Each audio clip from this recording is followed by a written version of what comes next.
Buenas noches, amigos de Controversia. Una vez más, venimos con un tema candente en La Palma, que es el tema del agua. Tenemos a don Carlos Soler, creo que no necesita presentación, porque ha sido un señor ingeniero de caminos que ha trabajado mucho en La Palma y que yo creo que él, de una forma u otra, ha estado desde hace muchos años vinculado al tema de las aguas en La Palma. Y don Pedro Monzón, presidente de la Asociación de Aguas para La Palma, también conocido porque ya me parece que es la segunda o tercera vez que nos acompaña en este debate de controversia. Buenas noches a todos y a todas. Y vamos con el tema de La Palma. ¿El problema del agua en La Palma se debe discutir desde una mala gestión o de que de verdad hay una escasez real o porque los acuíferos han bajado? Entonces,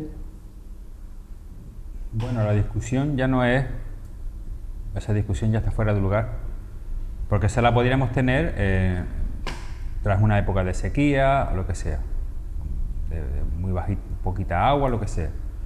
Pero después de 2 años, el anterior y este pasado, con récords de lluvias, y que la situación en la isla de La Palma no solo no ha mejorado, sino que ha empeorado, eso dice muy bien a las claras que el problema ni fue ni es el recurso, el agua. El problema es la gestión que se hace de ella. Un matiz antes de pasar la palabra a don Carlos. En 2 años lluviosos, ¿se puede hablar de recarga de los acuíferos? Sí, claro. La lluvia, además, esta que también no ha provocado una escorrentía muy grande. Piensen que cuando ha corrido el barranco Las Angustias tampoco ha sido muchos los días que ha durado, para la cantidad de agua que ha caído. Eso es señal de que se está infiltrando.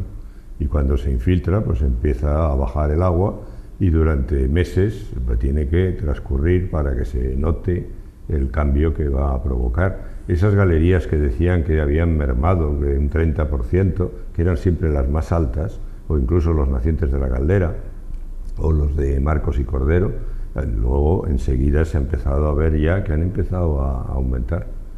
En cuanto a lo que ha preguntado también de discutir, nosotros nos encantaría que discutiera alguien con nosotros.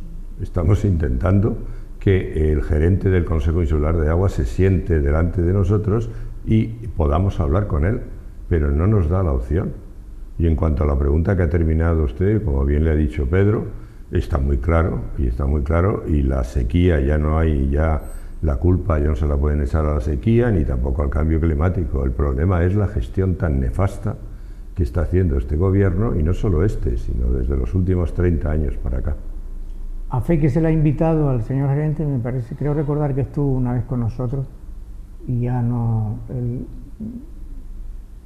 La parte oficial no le gusta dar explicaciones a la parte política de la gestión del agua. Es que lo que le gusta es ir a los medios afines. Lo que tiene, claro, porque le dan las preguntas, se las preparan, y entonces Iván es una entrevista a la carta. Ese es el problema. Lo que nosotros queremos es debatir con ellos. Lo que queremos es que nos escuchen, porque nosotros no tenemos ningún interés. Ningún interés nos mueve a nosotros más que el de que sabemos cómo arreglar esta isla. Y lo que queremos es que esta isla tenga agua de sobra, agua muy barata y además agua con una calidad excelente, que es lo que podría tener si no se empeñaran ellos en evitar que eso sea así. La conclusión de este primer punto sería que se trata de gestionar mejor y de que cambie un poco la historia en el sentido de que no se pierda tanta agua por el camino y de que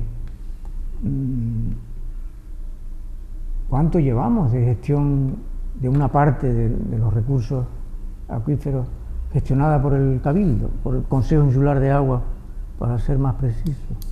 Desde el año 95 que se forman los consejos insulares de agua. Antes de eso estaban los servicios hidráulicos, que dependían del Ministerio.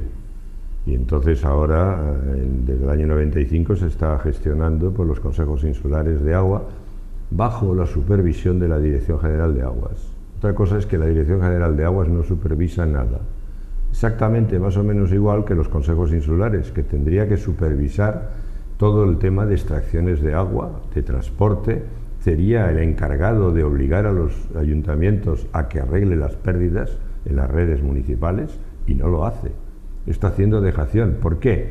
Porque a un alcalde, si le obligas a que levante las calles y que arregle las redes, ellos entre ellos ya dicen que el que levanta las calles para arreglar las pérdidas pierde las elecciones. Entonces, por eso no lo hacen. Pero claro, cuando eso ya está pensado, y estaba pensado en la ley de aguas, y por eso existía esa Dirección General de Aguas que obligaba a los consejos a que obligara a los municipios. Pero claro, si ha desaparecido la Dirección General y los consejos hacen caso omiso de sus obligaciones, pues pasa lo que pasa. Se lo estoy comentando porque hace muy poco, en una entrevista, el gerente del Consejo Insular de Aguas, una entrevista de estas afines, el gerente dijo que no era competencia de ellos el agua municipal. No es competencia, el transporte no, pero las pérdidas sí. Tienen la obligación de no permitirlo. Tristemente, hemos constatado el sesgo, ya la línea clara de imponer una forma de producir el agua o cómo gestionar el agua en la isla de La Palma. Por ejemplo, en la isla de La Palma el 100% del agua es subterránea, de la que usamos hoy en día.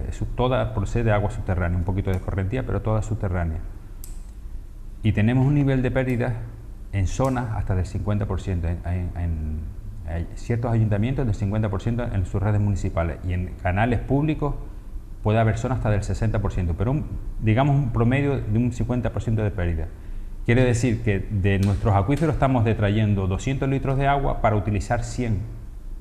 Entonces, con ese problema sobre la mesa, tenemos un Consejo Insular de Aguas, tenemos un nuevo gobierno, este gobierno actual del Consejo Insular de Aguas, que en vez de escoger o elegir a una persona especialista en cómo solucionar el problema que tenemos, que todo el agua de la isla de La Palma es subterránea, pues a quien ha puesto al frente de la toma de decisiones es a Javi Peña, que es una persona especialista en aguas industriales, regeneradas y desaladas. Entonces ya con solamente con esa elección de ese responsable público, ya te está diciendo claramente que el Consejo Insular de Aguas quiere enfocar toda su política hidráulica, con discursos vacíos sí puede decir, no, va a ser una opción más, no, pero el instalar la desaladora supone canibalizar la inmensa parte de todos los fondos públicos que va a tener el Consejo Insular de Aguas. Que no nos engañen diciendo, no, que la desaladora va a ser una opción más, que va a costar 2 millones de euros o 2 millones y poco. Bueno, vamos al ejemplo que tuvimos en La Palma, que fue las desaladoras de Puerto Nao. Las desaladoras de Puerto Nao estaban presupuestadas en 2 millones y poco de euros. Salieron por 20 millones de euros. Eso quiere decir que el presupuesto que ellos están diciendo ahí lo tenemos que multiplicar por 10. Eso quiere decir de que se va a desatender toda la infraestructura hidráulica que actualmente nos da el 100% del agua con un 50% de pérdida, se va a dejar desatendida y se va a meter el 90% o la inmensa parte del presupuesto público del Consejo Insular de Agua en producir agua desalada. Que esa agua desalada al final, como vemos, nosotros lo vemos cotidianamente, va a ser ese precio del agua desalada es el que va a establecer el precio en toda el agua en la isla de La Palma. Entonces, que no nos engañen, que no digan que esto es una opción más, no es una opción más, es la opción que ellos tienen, porque para eso eligieron a un ingeniero industrial, especialista en estas aguas, no en aguas subterráneas. Y también hay que puntualizar que el jefe de este ingeniero industrial, que es el gerente, el jefe es el consejero de aguas, que es Juan Ramón Felipe San Antonio, y este señor dice públicamente que él no entiende de aguas. O sea, ¿en qué manos estamos? Pues que aprendan, ¿no? Yo aquí con ustedes estoy aprendiendo, yo vengo aquí en reclamo de don Carlos Soler, que tenía ganas de verle y de debatir con él, y de don Pedro Monzón, que ya lo conocía yo. Entonces, caramba, yo creo que uno no debe de abandonar nunca el espíritu de superación, de aprender, de Pues hacer las cosas mejor. Sí, pero Eso es lo que es muy pedimos. bien para nosotros, pero para un responsable público que va a tener en sus manos fondos públicos y tomar decisiones, se supone, para el bien general y no para el beneficio de un lobby del agua, como bien dijo Marcos Lorenzo, se supone que ya tienes que ir aprendidito, ya tienes que ir con saber qué decisiones vas a tomar, porque no tienes un tiempo para aprender y a ver lo que hago después. Ya te van a pagar un sueldo, se supone, para solucionar problemas y no para estar aprendiendo. Entonces, si estos señores entran en esos cargos, es para solucionar problemas, no para dejar agravados los problemas que existen actualmente, dejarlos que se sigan pudriendo y vámonos a lo que nos interesa, que es el agua desalada y el agua industrial. Pero para acabar ese punto, yo creo que hay que dejar muy claro que las pérdidas ahora mismo es el mayor problema que tienen ahora mismo la isla de La Palma. Usted piense que pierde el 50%. Si el 50% lo bajáramos a un 20%, que es una cosa que se puede hacer, que no es tan complicada, bajar del 20% se puede bajar hasta el 15%, y a partir del 15% ya es cuestión de mucho dinero y mucho tiempo. Pero bajar del 50 al 20, sí, se ahorraría un 30%. Un 30% de 60 hectómetros cúbicos, que es lo que consume la isla, 60 millones de metros cúbicos, o si quieren 120 millones de pipas. Vamos a fijarnos en los números, 60.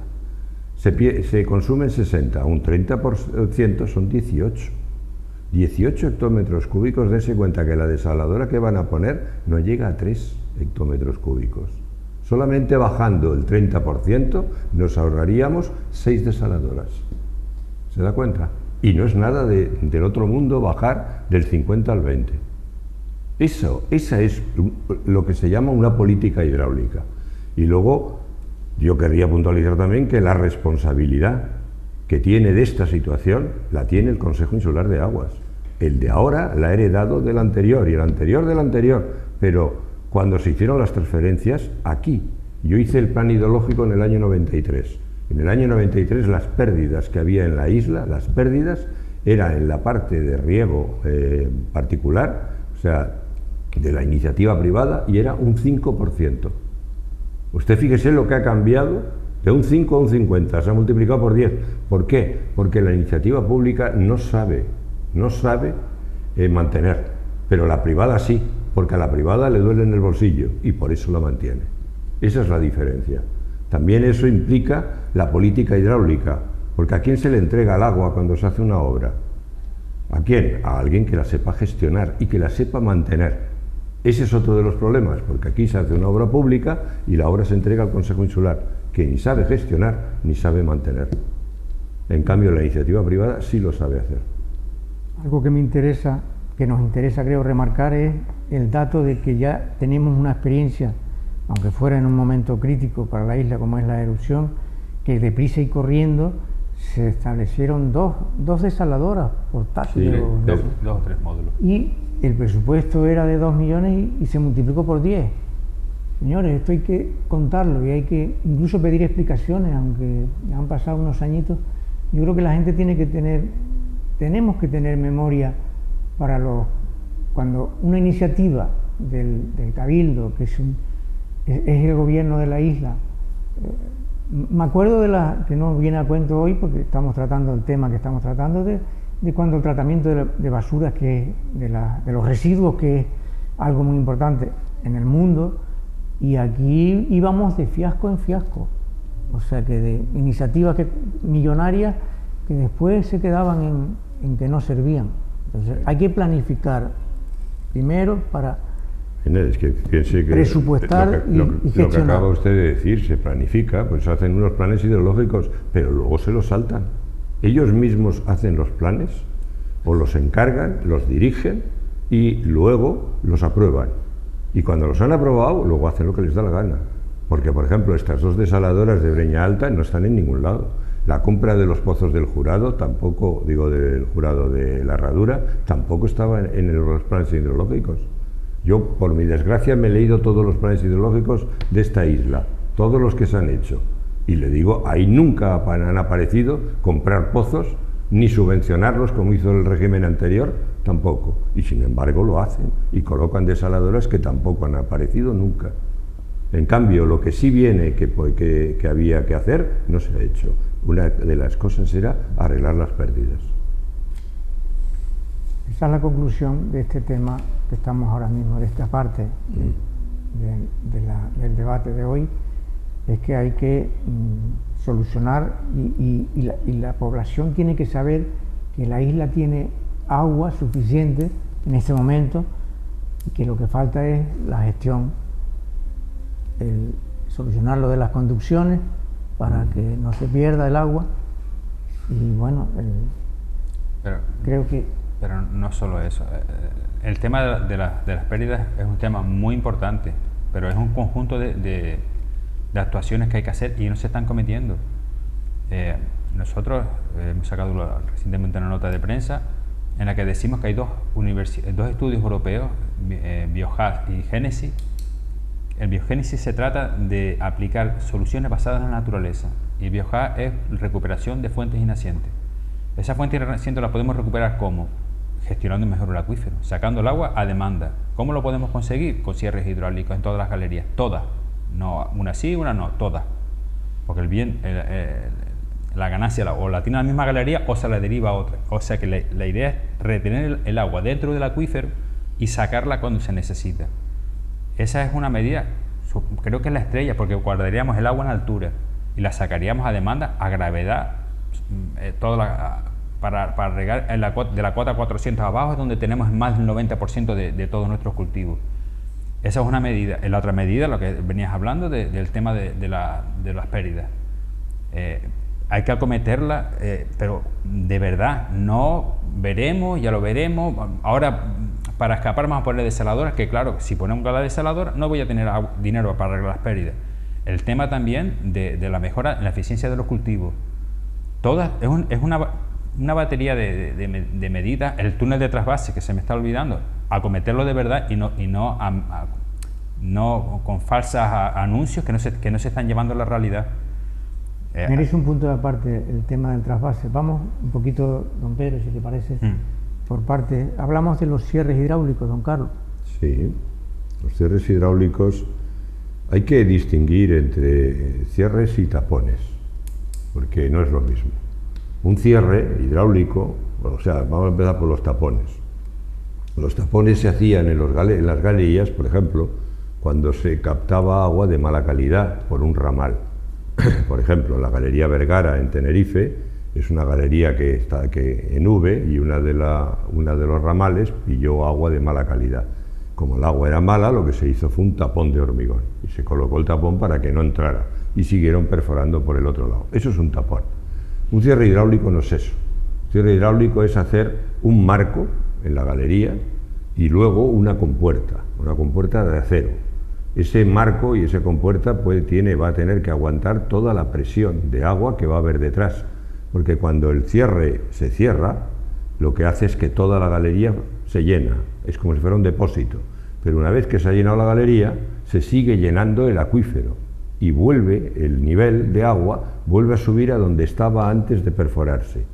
De alguna manera, lo que hace eso es que con el agua que no sale, que no vamos a usar, se repone la que hemos sacado. ¿Se da cuenta? Estamos haciendo que todo el acuífero sea un embalse. Esa es la jugada.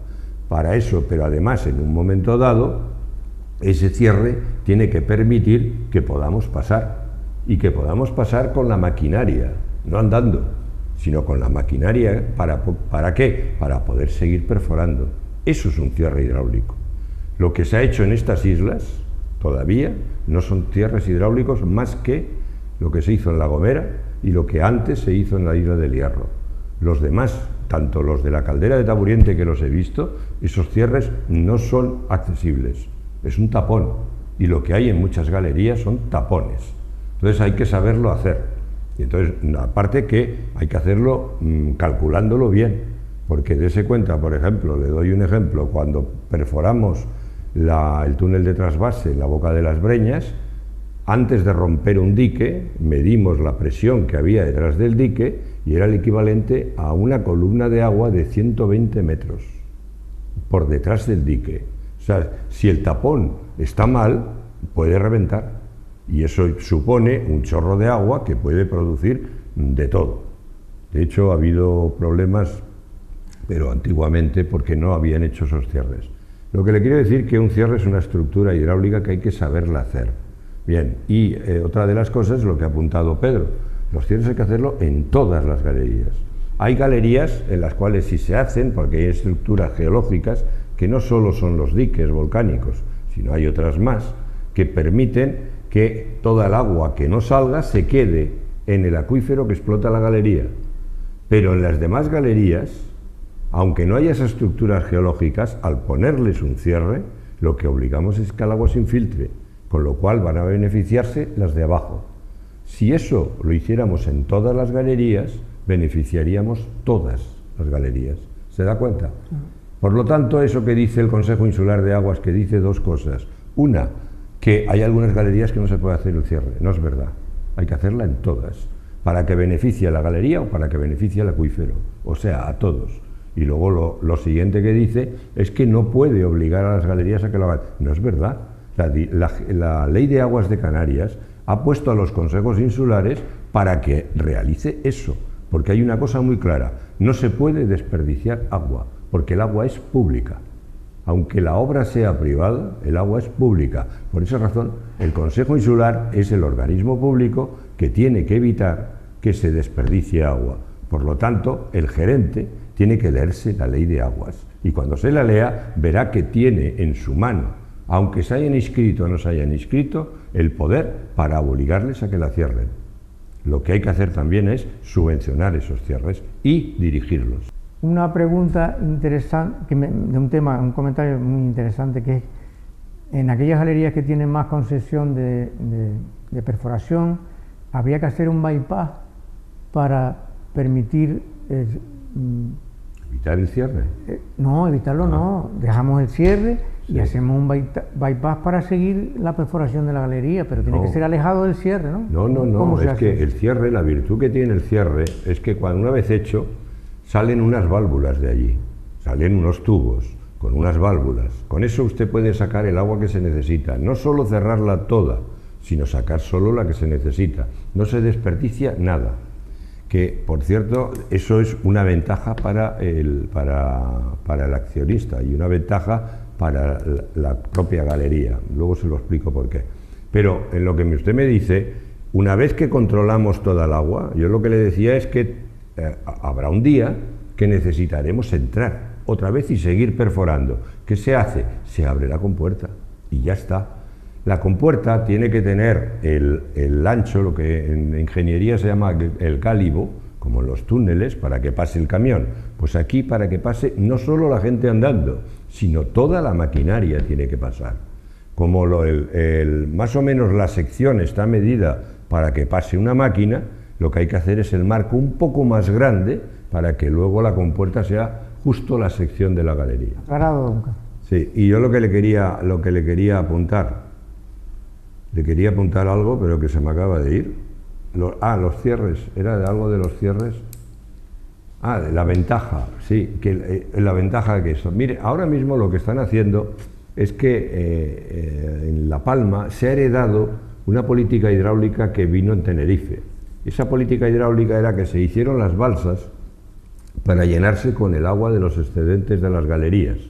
Las aguas que sobran cuando llueve, en vez de tirarlas por los barrancos, se mandan a unas balsas. Bien, eso en Tenerife fue un fracaso, porque al final, claro, ¿qué pasa? Que ese agua no se tira, se almacena, pero el cabildo se quedaba, no sé si era el 60 o el 40%. El otro se lo daban al que había puesto a la comunidad. Y al final lo que se está haciendo es llenando con aguas de reutilización. Pero fíjense, con esto, si se hicieran los cierres, las galerías salen ganando, porque las galerías no tienen que entregar el agua a las balsas, sino cerrar y guardarlas, y entonces ese agua se la quedan ellos. Ellos, en vez de que perder el 40 o el 60% del agua, recuperan el 100%. Por eso a todas las galerías les tiene que interesar, porque además eso también repercute sobre todo el acuífero, porque el acuífero tendrá más agua. En épocas de sequía no bajará tanto los niveles y en épocas de recarga se aumentará mucho más. Esa es la clave. Es lo que le digo, convertir el acuífero en un embalse, que está pinchado por un montón de sitios, pero de cada sitio se saca solo el agua que se necesita. Bueno, pues entonces las ideas parecen estar claras. Falta entonces que los responsables políticos, en este caso el Consejo Insular de Agua... La idea está más que clara.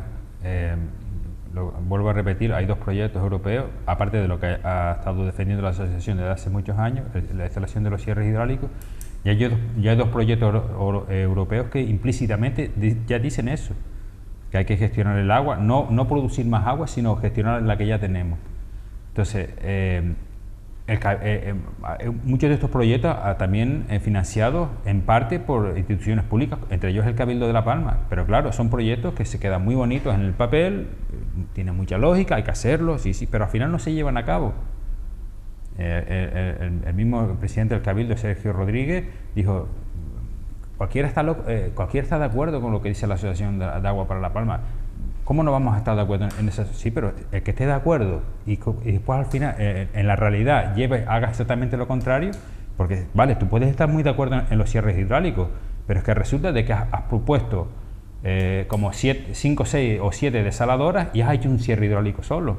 Entonces, decirlo está muy bien, pero hay que llevarlo a la práctica, porque si no, se quedan eso en papeles muy bonitos, escondidos en algún cajón de algún despacho. Y hay que saber hacer los cierres. Yo insisto una vez más, yo he estado en los cierres de los heredamientos, se le sale el agua por todos los lados. He estado en los 2 cierres del túnel de trasvase y eso es una piscina. Con decirle que cuando uno llega al cierre de las Breñas, el agua le llega a uno por la rodilla y está cerrado. Los cierres que hacemos nosotros no es que ni gotea. Lo más que se puede es que detrás de cerrar la compuerta haya un rezume, pero es que ni gotea. Pero es que allí, ya le digo, ¿cómo es posible que un cierre tengas que llegar al cierre con el agua por la rodilla? Ya, eso además denota otra cosa, que los últimos metros se hicieron en bajada. Cuando se hizo la galería, la hicieron en bajada. Por eso se almacena el agua en esa bajada. O sea, fue de pena. Y ahí están perdiendo, en esos cierres están perdiendo, yo he calculado, entre un 30 y un 40%. Aparte que si ahora abren el cierre, puede entrar una persona y agachada, pero nada más, no pueden entrar a seguir perforando. O sea que concluimos un poco esta parte, para continuar, y es que entre las pérdidas en las conducciones y el no animar a las comunidades privadas a hacer el cierre de la galería, puesto que claramente les va a beneficiar, o sea, pasa una década y pasa otra, y claro, como seguimos haciendo los responsables de las cosas de la misma manera, pues los resultados son los mismos, ¿no? Exactamente. O sea, un caos y una pérdida del oro líquido que se llama agua que tenemos en La Palma. Entonces pasaríamos un poquito, si a ustedes les parece bien, a hablar del precio del agua, que esa es otra. O sea, artificialmente, entre comillas, el agua llega a escasear los años que no son benignos, benéficos, que lluevan. O sea, otra vez el agua para arriba y otra vez el deterioro de la principal actividad responsable del PIB de La Palma, que sigue siendo la agricultura. Sí, llevamos, don Carlos, ya más tiempo, pero desde la sesión llevábamos diciendo que si la actual política del agua en la isla de La Palma seguía el mismo rumbo, el agua cada vez sería más escasa, más cara y más mala. Todo eso se ha ido cumpliendo paso a paso, porque al no invertir en las redes de distribución, todo en la vida acaba yendo a peor. lo que es una pérdida, si había una pérdida de hace 20 años en una red de un 20%, hoy podemos estar ya en un 50%. Y encima que es agua buena. Esa agua que se está perdiendo por todas nuestras redes, la que se pierde, aparte de la que se pierde pues, en las galerías que no tienen cierres, toda esa agua se inyectara, como ellos suelen hablar, en el sistema, ese agua bajaría los precios automáticamente, porque sobraría el agua. Cualquier bien que abunde baja precio, y encima un agua de calidad, pero no se ha hecho absolutamente nada. Lo único que se ha hecho es, los primeros pasos que han hecho es reactivar pozos, que han acabado todos salinizados, poner desaladoras como las que se pusieron en Portenao, que al final ya hemos hablado del coste que salieron, y siguen en ese camino que nos lleva al caos total, que es poner más desaladoras, que vuelvo a decir que va a devorar todos los fondos públicos del Cabildo, y todo lo demás va a seguir igual de mal, o peor, porque con el tiempo irá aumentando sus pérdidas. Entonces, pongamos pie en pared y digamos a nuestros responsables públicos que trabajan con nuestro dinero, que empiecen a mirar de una vez por el bien general y no por el bien del lobby del agua en La Palma. Esa es la famosa discusión que hay aquí en esta isla, de que dice que el Consejo Insular se ha hecho eco de un señor que está contratado por el Instituto Geológico y Minero de España, que dice que el sodio, las sales de las aguas de los pozos han subido por el volcán. Bien, este señor es joven, porque si no fuera tan joven sabría que el agua de los pozos se saliniza desde hace tiempos inmemoriales. Le doy una cifra: hay 69 pozos perforados en La Palma, 69, de ellos ahora mismo deben de dar agua mala, pero más o menos se mantiene, unos 12. Los demás se han abandonado todos por lo mismo, por sacar excesivos caudales que lo que provocan es meter el agua del mar hacia el pozo. Ese es el que da el sodio. Y da el sodio y es el que provoca el problema de la salinización. Lo que dice usted de las desaladoras... Si están cerca los pozos se contamina, o sea, se quitan el agua unos a otros. Se quitan el agua unos a otros, pero a la vez traen el agua del mar. Y el agua del mar viene por debajo, que lo que se creía antiguamente es que venía por el nivel. No, viene por debajo. Al pozo le es más fácil coger el agua por debajo, tirar de ella, que no a la distancia de la costa. Por ejemplo, le digo, en los sitios que es muy permeable, usted puede tener el mar a 1 kilómetro y sin embargo se le saliniza si saca demasiada, y en cambio el agua desde el pozo a la orilla del mar no está salinizada. ¿Por qué? Porque se ha salinizado por debajo. Eso es lo que este señor del ICME no sabe.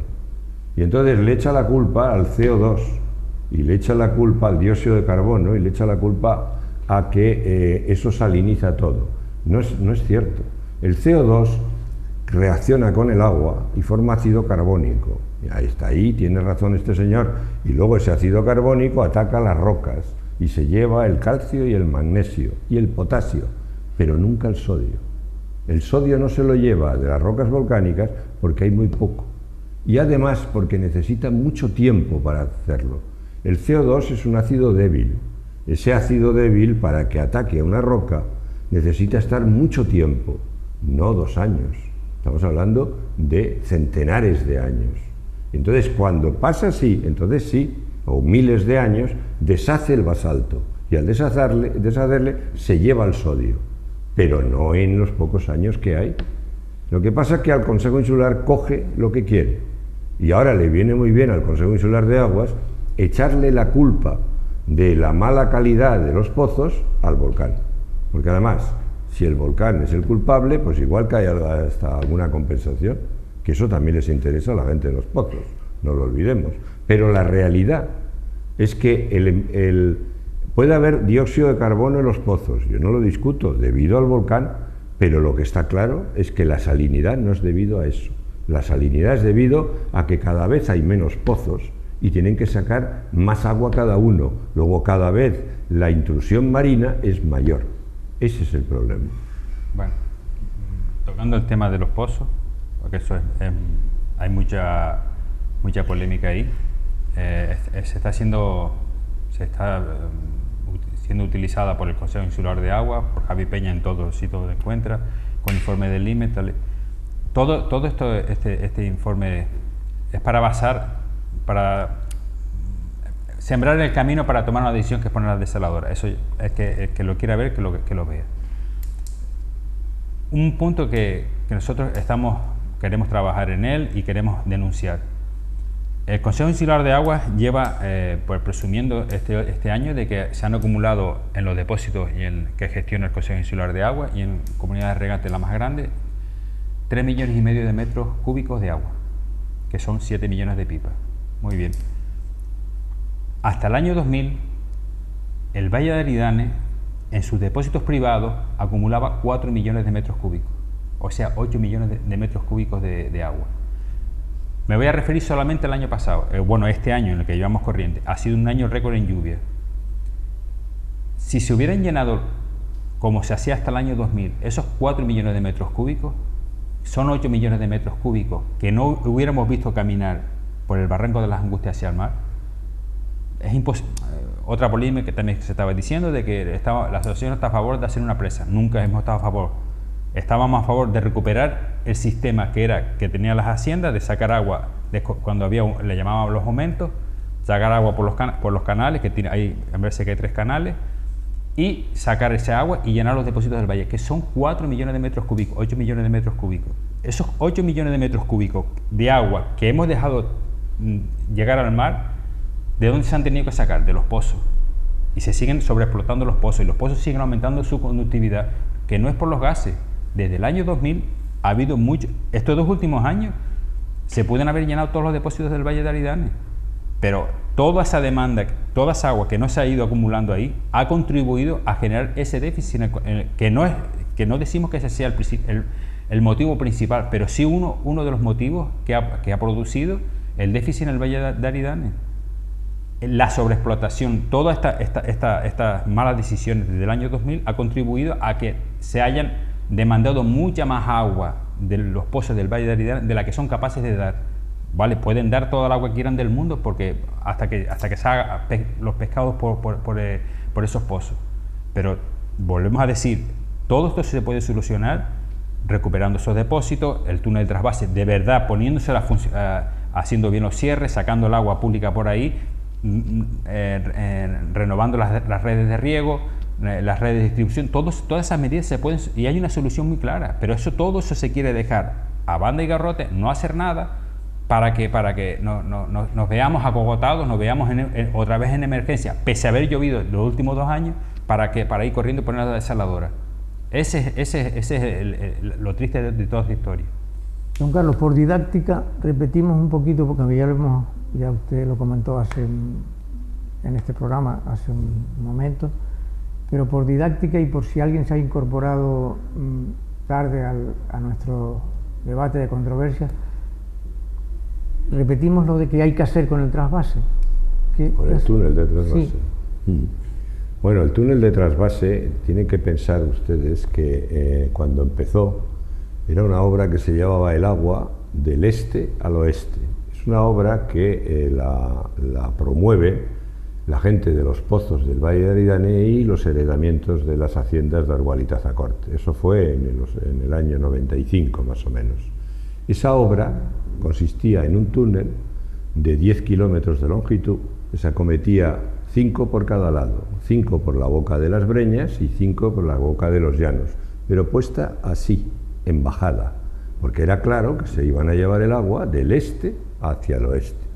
Bien, en esa época, para que se haga una idea, unos años antes el metro cúbico de agua valía 5 pesetas en el este, en el Valle de Aridane costaba 30. ¿Se da cuenta por qué? ¿Por qué? Porque había gente del oeste que tenía acciones en las galerías del este. ¿Y por qué las tenían? Porque se hizo el canal Barlovento-Fuencaliente, que no se llamaba Barlovento-Fuencaliente, sino Barlovento-Aduares, porque iba a dar la vuelta por Fuencaliente y llegaría a Aduares. Cuando empezó esa obra, la gente del oeste compró acciones de galerías en el este. Y esas galerías se quedaron ahí porque al final el canal se quedó en Fuencaliente. Pero seguían teniendo esa cantidad de agua en acciones en el este, que las vendían a 5 pesetas, mientras que la tenían que pagar en su tierra a 30.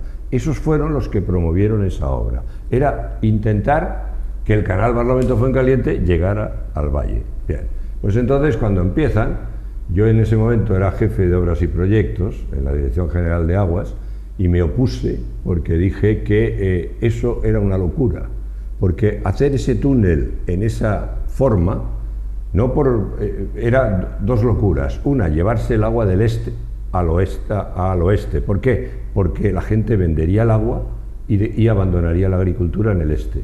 Eso por un lado. Y por el otro lado, como la obra era en bajada, esta obra que se empezaba en Las Breñas en bajada iba a encontrar agua. Y cuando encontrara agua, a ver quién hace un túnel en descenso. Porque hay que ir achicando agua, lo cual es complicadísimo. Se iba a tener que abandonar la obra sin haber llegado a su fin. Con lo cual me opuse. Al final, ¿qué pasó?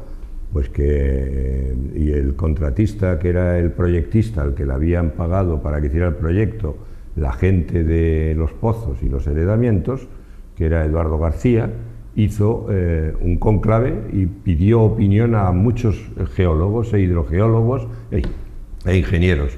Todos dijeron lo mismo, que ahí no había agua, que en la traza que iba a hacer el túnel no iba a haber agua, y que uno de ellos dijo que como mucho cuando se perforara todo, cuando se calara el túnel, se hicieran los 10 kilómetros, como mucho daría 25 litros segundo, o sea, 170 pipas. Pero que lo más seguro es que no diera. Yo dije que no, que ahí había un montón de agua y que no solo había agua, sino que era uno de los mejores, por no decir el mejor acuífero de Canarias. Nadie me hizo ni caso. ¿Qué pasó? Que yo me opuse y no dejé de oponerme. Entonces el director general de Aguas hizo lo de que hacen siempre la administración. ¿Tú te opones? Pues la obra la diriges tú. Para que así, o bien te rectificas o bien lo evitamos. Yo dije que de acuerdo, pero con la condición de cambiar el trazado. Y entonces, en vez de hacerla así, lo que le bajé fue la boca del este, para hacer las dos galerías en subida. En vez de una en bajada y otra en subida, las dos en subida, para que cuando tocaran el agua, saliera el agua sola. Por eso bajé la boca de Las Breñas y ahora mismo está en Aduares, porque si no tendría que estar a la altura del canal, más arriba, del canal Barlovento-Fuencaliente. Bien, pues la hicimos. ¿Qué pasó? A los 2 kilómetros 100 tocamos el agua en la boca de Las Breñas. Seguimos perforando, rompimos un dique de 6 metros y nos dio un caudal de 200 litros por segundo, 1500 pipas hora. ¿De este lado? Del lado de Las Breñas, que vino todo el mundo a verla. Y ahí comenzó la crisis. ¿Por qué? Porque yo les dije que yo iba, como director de la obra, yo iba a calar. Y por la boca de los llanos de Aridane y llegaría también. Ya dije que llegaríamos más tarde. Al final se llegó a los 3 kilómetros a tocar el agua y dio otros 200 litros por segundo, otras 1500 pipas hora. En total, esa obra, hecha así, daba 3000 pipas por cada lado. Se ha convertido en la mejor obra hidráulica de Canarias. Bien, pues ¿usted cree que después de todo esto todavía me discuten a mí que no hay agua dentro? Llevo 5 años diciendo que ahí está el agua para salvar el Valle de Aridane y para salvar la mitad de lo sur de la zona este de la isla. Bueno, pues no hacen caso y salen. Primero me traen geólogos, me traen hidrogeólogos, me traen ingenieros de minas. El agua está ahí, igual que la luna está ahí, mucha gente discute que el hombre no ha pisado la luna, ¿no? Sí, pues lo mismo. Una grabación. Pero fíjese que ahora, con las dos profundidades que yo le digo, lo que queda en el medio, que no se ha perforado, son 4,5 kilómetros de agua. 4,5 kilómetros. Se dio esos caudales con solo perforar 200 metros cada lado. ¿Qué es lo que hay que hacer? Hay que perforar. 2 kilómetros cada lado, 2 kilómetros.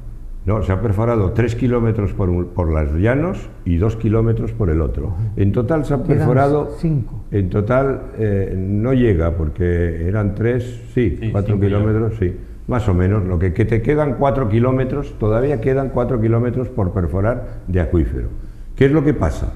que si lo que hay que hacer es hacerlo ordenadamente. Entonces lo que hay que hacer es ir perforando, ir haciendo cierres, perforando y haciendo cierres. En el momento que saquemos el agua suficiente, empezar a cerrar todos los cierres y a partir de ahí dar el agua que se necesita. Pasan unos años, 10 o 20, y se necesita más agua, ya hemos dejado el sitio hacia donde tenemos que ir. O sea, no es una cuestión de ahora entrar y perforar los 4 kilómetros enteros, no, porque si perforamos los 4 kilómetros enteros, no vamos a ser capaces de controlar la cantidad de agua que hay ahí. Piense que esto no solo lo recarga el agua de lluvia, lo recarga el mar de nubes, que continuamente está ahí. Cuando uno sale del paso y se va a coger el túnel, esa catarata que hay, esa cascada de nubes, está dejando agua en el lado del otro lado, y eso es lo que va al túnel. ¿Se da cuenta? Pues, en La Gomera ocurre lo mismo. Sí, en La Gomera pasa igual. En La Gomera solucionamos todo el tema del agua con un coste, fíjese, de 0,23 euros el metro cúbico. Respecto a la calidad del agua, perdone, don Carlos, ¿tenemos algo que ver, alguna...? No, la calidad del agua en la boca del este, la calidad de agua es de 200 de conductividad. En la boca del oeste la calidad es de 400, la conductividad es de 400 y pico. Es agua para embotellar. La del Paso no, porque está contaminada por las casas del Paso, que no tienen red de saneamiento y que estará contaminada durante unos años. Por esa razón, el agua de la parte de la boca de los llanos de Aridane, la de Boca de Hermosilla, hay que derivarla a la agricultura. Y se ha dicho repetidas veces, y la Asociación de Aguas lo ha dicho, tenemos análisis de agua que les han dado, el Cabildo se los ha dado, en los que marca contaminación por coli. Dicha coli, bacterias intestinales. Sí. Y piense que estamos hablando del abastecimiento de aguas a la mitad de la población. Pues este error lo cometió el gobierno anterior con Carlos Cabrera, de consejero de Aguas, y lo está repitiendo con Juan Ramón Felipe, de consejero de Aguas. Y están dando agua que puede estar contaminada. No le digo que esté continuamente contaminada, pero que le venga oleada, sí. La cascada, la fondá en la Caldera, se contaminó cuando las obras del Roque. Me parece que el alcantarillado, que estaba, yo no sé si estaba en el Cabildo, yo que presentamos una moción ahí para vigilar el tema de la contaminación del Roque sobre los nacientes. Es muy difícil que se contamine desde el Roque. ¿Sabe por qué le digo? Porque hay como 500 metros de desnivel a la primera galería y puede haber como 1000 a la siguiente, a las que dan el abastecimiento de grafía. Pero en cambio en el Paso es diferente, porque en el Paso lo que tenemos es 150 metros de diferencia. El acuífero tiene una altura en la galería de 30. Está a la 450, o sea que más o menos ponle que esté a la 500. El Paso, en la zona de habitada, está a la 700, 200 metros. En previsión de que pudiera ser, porque el agua es caprichosa desde arriba, no, y yo creo que por debajo. Mejor era poner el saneamiento, claro, evidentemente. Pero era muy... piense que hay una cosa, que la depuración natural es fundamental. Claro. La depuración natural funciona. Lo que no funciona es la depuración industrial, que esa es la que está fallando, que es lo que no... Cuando antes me ha dicho usted lo de probar el agua y bebérsela, yo creí que decía usted la de la depuradora. Digo, yo una industrial no, una natural he visto a la gente bebérsela. Yo lo he visto aquí en Canarias. Sí, claro. Al que las pone, se la bebe. Y es la prueba que pone. Y le conozco desde hace 30 años. Pasteur, cuando se tomó... ¿Él? Que Pasteur se tomó... Ah, sí, también, es verdad. Pero bueno, él estaba investigando. Él no, él está construyendo. Ahondando en el tema este del túnel de trasvase, a los pocos meses y anteriormente también en reuniones en El Paso que las organizó el actual presidente del Cabildo, Sergio Rodríguez, en la que se explicó todo este tema muy detalladamente, y estaban totalmente de acuerdo. Tanto él como el viceconsejero de Agua, Marcos Lorenzo, como Sergio, como muchísimas comunidades de regantes. Y en una reunión posterior a los poquitos meses de la toma de posesión del actual gobierno, En agosto. Fue en agosto. Fue en agosto y, y Sergio había sido presidente en mayo. Eso. Entonces, fue en la reunión y nos explicó detalladamente que cómo que había que hacer los cierres, que había que ir adelantando y haciendo cierres, todo, pero nos quedamos, pues sí, Sergio, es así, hay que hacerlo así, como estás diciendo tú, no tenemos que añadir una coma más, pero ahora no, ahora resulta de que todos son problemas, que ahora quieren hacer una galería paralela por el otro lado, que ahora hay que estudiar eso, hay que mirarlo poco a poco, y todos son cortapisas, y todos son impedimentos. No sabemos qué tantos impedimentos hay, porque en realidad esa obra actualmente no se está perforando. Y nos parece totalmente increíble que eso sea así, y ya lo hemos constatado, porque ya no es cuestión de meses, ya es cuestión de años, que ya lleva para 3 años en el Consejo Insular de Agua, y mientras que vemos que para las desaladoras todos son urgencias, todos son para bienes, y todos no hace falta dinero por ningún lado, y se saltan todos los controles. Entonces, vuelvo a decir que ahí se ve claramente el sesgo y en la toma de decisiones en la que están embarcados. Bueno, parece ser que los rectores, en este caso el Consejo Insular y el consejero del ramo de Agricultura, supongo que tiene que ver también con el tema, se leyeron la parábola del aguador, ¿no, don Carlos? ¿Se acuerda? ¿Cuál del aguador? El señor del castillo, que tenía un aguador que le subía el agua del riachuelo al castillo, y en una de estas le dice el aguador al señor del castillo: mire, mi señor, que no puedo seguir cobrándole la misma cantidad de agua porque una de las tinajas tiene una grieta y se me derrama el agua por el camino. Y entonces el señor del castillo le dice: señor aguador, le voy a seguir pagando la misma cantidad de agua porque usted no ha reparado en que a la derecha del camino que conduce desde el río a mi castillo se ha creado un hermoso jardín del que yo disfruto por las tardes debido a la grieta de su tinaja. No aprovechaba. Pero no ha lugar a que estos señores apliquen la leyenda del señor del aguador. No, además ha habido un momento que ha preguntado usted sobre el tema de los precios, y yo quería comentarle que en una isla, para aumentar la producción de agua, los ingenieros tenemos 4 sistemas, que es 2 a partir de recursos naturales, que es el agua subterránea, perforar pozos o galerías, o hacer presas y coger el agua superficial, ¿vale? Y hay otras dos más maneras de producir, que son industriales, que son la desalación y la reutilización de las aguas depuradas, ¿de acuerdo? Bien, los costes de una obra hidráulica, o sea que eso va a repercutirnos siempre con el precio. Los costes en las obras hidráulicas son 2. Uno, el coste de instalación de la obra, que es hacer la presa, o hacer la galería, o montar la desaladora, o la depuradora, ¿no? Eso es el coste de instalación. Y luego está el coste de producción, que es una vez instalada la obra, hay que ponerla en marcha. ¿Cuánto nos cuesta producir el agua? Bueno, pues fíjese, en la primera parte, en los costes de instalación, la obra más cara de todas en Canarias es la desalación, la más cara de todas. La siguiente, las presas, la siguiente, las depuradoras, y la siguiente, las obras subterráneas. ¿Se da cuenta? Nosotros estamos abogando por las obras subterráneas, ellos abogan por las desaladoras. ¿Se da cuenta? ¿Por dónde vamos ya? Y ahora fíjese si pasamos al otro coste, al de producción. Ya tenemos hecho la historia y ahora vamos a ponerla en marcha. En esos, el coste mayor de todos es el de la desaladora, el coste de producción.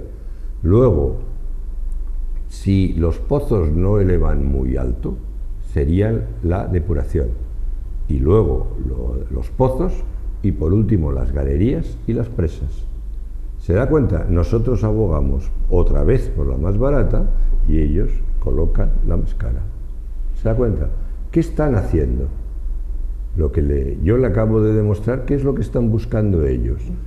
Gastar el mayor dinero posible para hacer todo más caro, para que el agua salga más cara. ¿Por qué? Porque el agua que le va a llegar a la isla en el futuro que ellos quieren va a ser una mezcla de reutilizada, digo a los agricultores, reutilizada, de desalada y de agua subterránea. El agua subterránea muy barata, el agua reutilizada cara y de mala calidad, y el agua desalada vamos a dejarla por buena, que no lo es, pero vamos a dejarla por buena, pero muy cara. ¿Qué es lo que va a pasar? Lo que le decía Pedro, el coste va a subir ¿a cuál? Al más alto. Con lo cual, fíjese otra cosa, ¿quién va a ganar también? El agua subterránea, los dueños de los pozos. ¿Por qué? Porque se van a tragar el agua mala a un precio de como si fuera buena. ¿Se da cuenta de dónde está toda esta jugada? Pues eso es en lo que están embarcando a esta isla, pero escuche, no solo este gobierno de Sergio Rodríguez, sino también el anterior, y el anterior, y el anterior, así hasta llegar al Consejo Insular de Aguas primero, que fue en el año 93.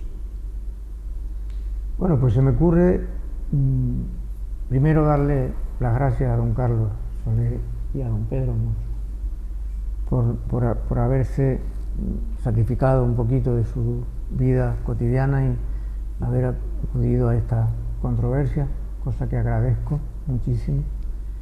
Y en segundo lugar, yo creo que cuando eso es así, y yo creo que es así, como lo explica don Carlos, habrá que abrir un debate, y no solo político, porque mucha gente ya no se fía de los políticos, porque claro, toman decisiones después de un voto y a lo mejor no nos vuelven a preguntar, sino que toman esas decisiones y a lo mejor toman la peor de las cuatro, que es la desalación, que parece ser que en esta isla de momento no se necesita.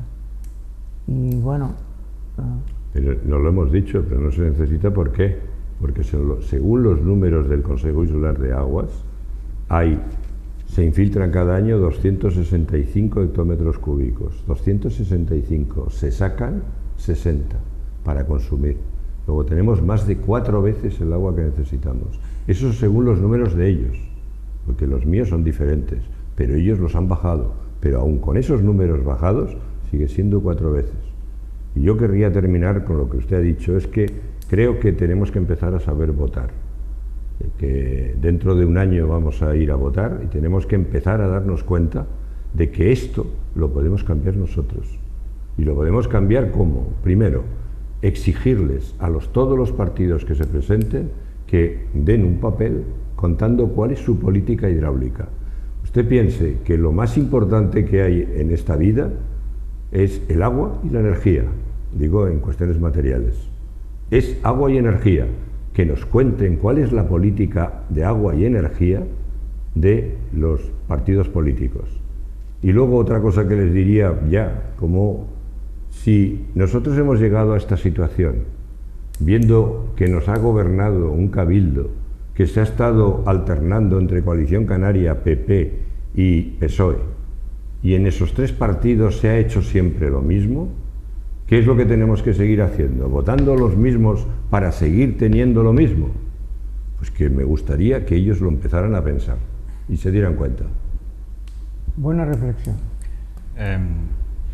Yo llamo a las personas que nos ven a que vean su realidad. No lo que dice la asociación, no lo que dice aquí don Carlos, no lo que dice el Consejo Insular de Agua, que vea su realidad. ¿Cómo es posible que esta isla cada vez ha invertido, ha venido cada vez más fondos públicos a esta isla se supone para la gestión del agua? Cada vez hay más pérdidas, cada vez hay más, las soluciones de base no se siguen acometiendo. Vamos de emergencia en emergencia, porque ahora, por ejemplo, esta desaladora del aeropuerto se ha declarado una emergencia para poder hacerla. Vamos de emergencia en emergencia. Y cada vez el agua más cara, cada vez nos llega peor y de peor calidad, nos llega menos y de peor calidad. Algo se está haciendo mal. La realidad constata de que las decisiones que se están tomando no van en la buena dirección. Eso no es opinable, eso es lo podemos ver en nuestra realidad diaria. En Los Llanos, en Fuencaliente, hay personas, ahora en El Paso, las personas lo están pasando muy mal, porque se les ha subido la cuota, porque fue una gran mentira lo que quisieron poner el precio único del agua. Al final era más de lo mismo, seguir llenando los mismos bolsillos de siempre y vaciándolos entre todos, pero seguir vaciando los mismos bolsillos de siempre y llenando los mismos de siempre. Nosotros lo denunciamos y ahora están diciendo que por fallo, por detalles técnicos no se pudo, no, porque no lo dice la asociación, esa normativa se retiró, lo retiró el Tribunal Superior de Justicia de Canarias, no fuimos nosotros presentamos el asunto delante de los tribunales y los tribunales nos dieron la razón. No es la razón de la asociación, es la razón de la ley, la que tenemos aquí en el día. Entonces, la población tiene que ver que en esta misma ruta, en esta misma toma de posiciones, en esta misma dirección, vamos a ir de una situación de peor a peor. Entonces, es momento de que salgan acciones políticas o que los mismos políticos reaccionen y recapaciten y empiecen a hacer una política hidráulica para el bien general, no se siga favoreciendo el mismo lobby del agua, porque en esa situación en la que estamos embarcados y la estamos viendo y lo estamos costando diariamente. Enlazo con la primera pregunta que me hiciste, no vale de nada que llueva, no vale de nada, todo sigue igual, todo sigue roto, todo sigue el agua igual de cara, nos sigue llegando cada vez más escasa, todo sigue igual. Entonces ya no le echen ni siquiera la culpa al clima. El clima no, es que los últimos años ha llovido, no ha cambiado nada. Entonces está en nuestras manos el exigir de que se haga políticas diferentes para que esta isla empiece a salir del hoyo en el que está metida. Y para que los resultados sean diferentes. Tiene usted razón, don Pedro Monzón. Muchas gracias. Y don Carlos, ¿algo que añadir? Sí, si me deja, sí. Era decirle por qué lo que acaba de decir Pedro. Claro, a mí es que lo que vamos hablando me va diciendo, es que hay muchos temas. Fíjese, ¿por qué se toman esas emergencias hídricas? ¿Por qué la administración salta con una emergencia? ¿Por qué? Porque hacer una emergencia supone darle un poder a la administración que normalmente no tiene, que es adjudicar la obra a quien ellos quieran y al precio que ellos quieran. Se evitan los concursos, salir a licitación pública y tener que adjudicar a la más baja y a algunos que no sean los que ellos quieren. ¿Se da cuenta? Porque ¿qué es lo que está pasando aquí? Cuando se ha declarado la emergencia hídrica, ¿qué ha pasado aquí? ¿Alguien ha arreglado pérdidas con la emergencia hídrica? Nadie. Pero no solo en La Palma, sino en las 5 islas que se han declarado de emergencia, nadie ha arreglado pérdidas. Pero todos han colocado desaladoras y todos están colocando las del ITER. Ahora, ¿por qué estamos colocando las del ITER? Según el gerente, porque le han dado el premio Guinness a la eficiencia energética. Yo lo que les digo es que lo que tienen que empezar a hacer ahora es pedir el premio de, ¿cómo se llama? La estrella Michelin. Una estrella Michelin también podrían pedir, o presentarse ahora a Eurovisión también, y aprovecho porque claro, lo de los premios es asombroso. Bueno, pues fíjese, le dan la eficiencia energética a las desaladoras del ITER. ¿Por qué? Porque dice que han bajado un poco el consumo eléctrico. Lo que no cuentan o no se dan cuenta es que la eficiencia energética se mide en ingeniería no solo porque cuesta menos producir, sino porque das más agua. ¿Te das cuenta? O sea, bajas el coste de producción a base de dar más agua. Entonces sí, has hecho más eficiencia energética. Pero es que las desaladoras del ITER, que las normales daban un 51% de salmuera y un 49% de agua potable, resulta que el ITER las ha bajado a un 60% de salmuera y un 40%. Le ha bajado un 9%. Por eso le han dado el récord Guinness. Entonces, claro, uno se queda pensando, diciendo, es que encima nos han engañado y además encima nos van a meter más contaminación, que encima tiene delito la cosa, porque antes contaminábamos con un 51%, ahora vamos a contaminar con un 60%. O sea, peor todavía, seguimos todavía peor. O sea, y todo por la emergencia hídrica. Don Carlos, más claro, vamos a pasar del blanco y en botella del agua buena a la turbia del mar, que por cierto está cada vez más contaminado. O sea que desalar costará aún más, si cabe, porque no partimos de un agua pura. Y que la desalación, no lo hemos hablado, la desalación, aparte de contaminar, tiene problemas con el boro, tiene problemas con el sodio que está desplazado, tiene problemas con los nanoplásticos, no los microplásticos, sino los nano. Donde hay más nanoplásticos en todo el planeta Tierra es en el océano. Por supuesto. Y ahí no es donde nos estamos metiendo. Cuando tenemos recursos de sobra en esta isla y en muchas de este archipiélago para poder salir de esto y con recursos naturales. Al final, don Carlos, si me lo permite, don Pedro, lo que salva al planeta es la ciencia, y parece que esta tarde hemos escuchado aquí, esta noche, tarde-noche, hemos escuchado, a mí me parece que bastante rigor, y yo añadiría que me parece científico lo que aquí se ha hablado. Y bueno, ustedes deciden también, y deciden acudir la próxima semana a Controversia. Muchas gracias y buenas noches.